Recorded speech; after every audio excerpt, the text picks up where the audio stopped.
umwanya mutoya tubwire amateka ya korali mo gato reka bike cyane. Yewe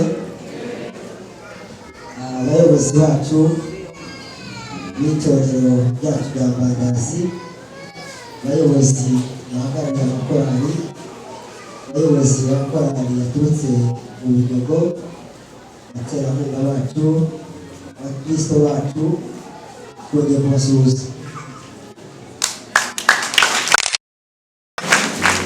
Uyu ni umunsi korali Horebu ihagaze hano, umunsi twujuje imyaka 7.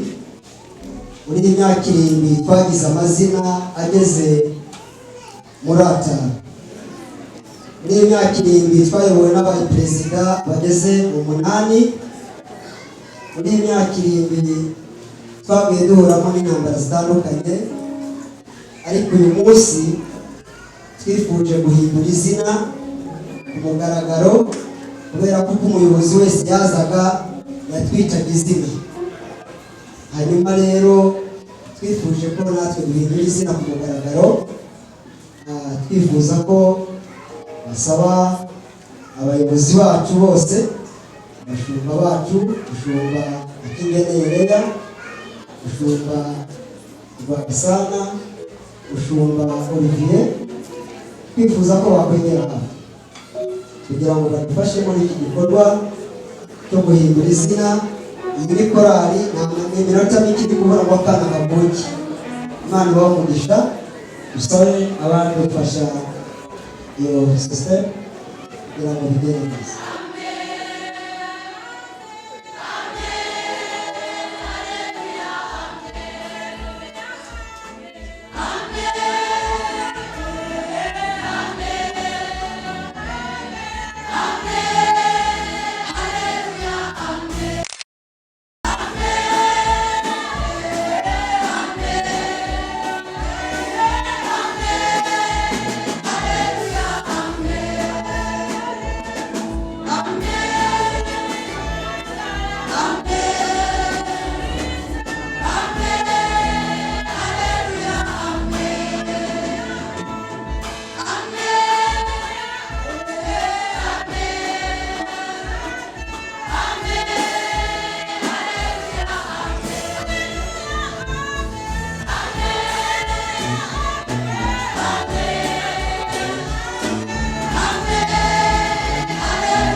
urakoze cyane Imana umugisha dukomeje kumva indirimbo kandi ariko